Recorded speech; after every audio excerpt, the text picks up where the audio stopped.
Hi, I'm Shad again. I'm here now at what we call the propagation station. It's part of your nursery. Even if you don't have a greenhouse, or even if you don't have a very big nursery, to have one table, one space where you can keep some tools, some soil mix, some bags, and also some boxes for planting seeds, cuttings, layerings, plant division, or root division. This is an invaluable space, so we're going to spend a minute just kind of looking at how we prefer to set it up. I've found that keeping the soil mix under the table is a good thing because it doesn't take up space on the table and you can get at it whenever you need without going too far. The mix that we use is about 45 or 50% good black regular old soil and then about 45% compost, preferably compost made with animal manure. The last 10%, 5 to 10%, is white sand, which is similar to perlite or vermiculite, and it's a local material around here.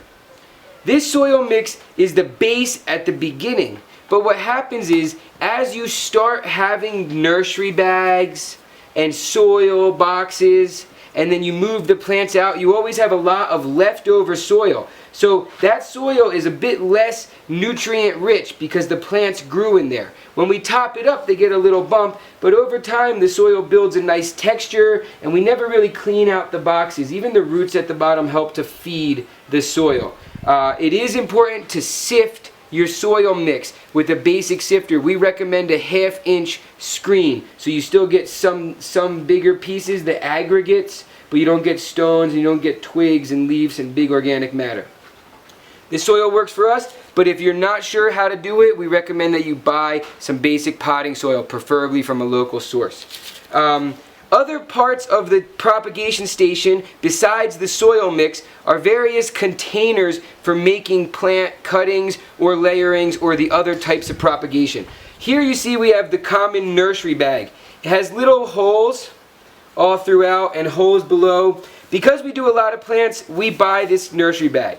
But you don't have to if you have just a small nursery. There's tons of trash bags like rice bags or sugar bags or things like that that can serve as places to put plants.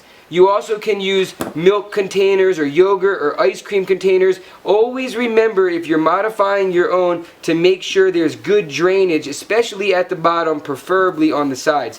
So we use a nursery bag. This here is a vegetable or cutting tray. It's about 6 inches deep. It's filled with the same potting mix as the bags. And in this, you can plant seeds, you can plant cuttings, and then put it in a shady part of the greenhouse so that they stick, and in this you can fit, say, 70 or 80 purple basil cuttings.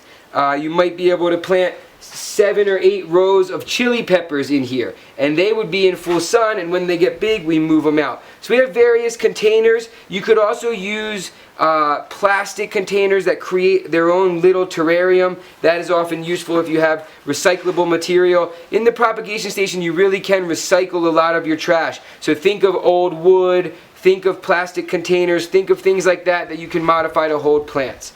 A good greenhouse and a good nursery has plants in all different things. It doesn't have just one particular method because different plants like different things, especially most depending on their size.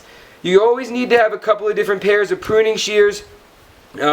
We keep 2 right on our table. They're useful for an obvious number of jobs. I also like to keep a knife here for cutting off roots or certain parts of roots in plants, things like that. It's also nice to maybe have some paper or a notebook. I admit that I'm not great at keeping notes. I kind of think we just plant a bunch of stuff and what grows, grows, and what doesn't, we just dump back into our soil mix.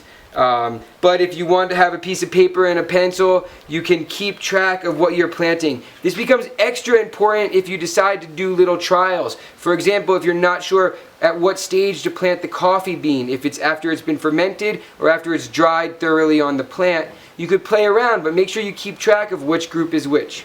So this is the propagation station. This is where we bring all our raw plant material, and from here we break it down into the various parts that are plantable and use these sorts of containers to hold it. This should be in a partially shaded spot with plenty of access to water. Having a hose nozzle with a mister or a spray bottle is another invaluable tool. I won't show the hose here, but we do have a water source right nearby that we use to water in all the cuttings, all the plant divisions, all the layers, all the root divisions, and all the seeds, and keep them moist.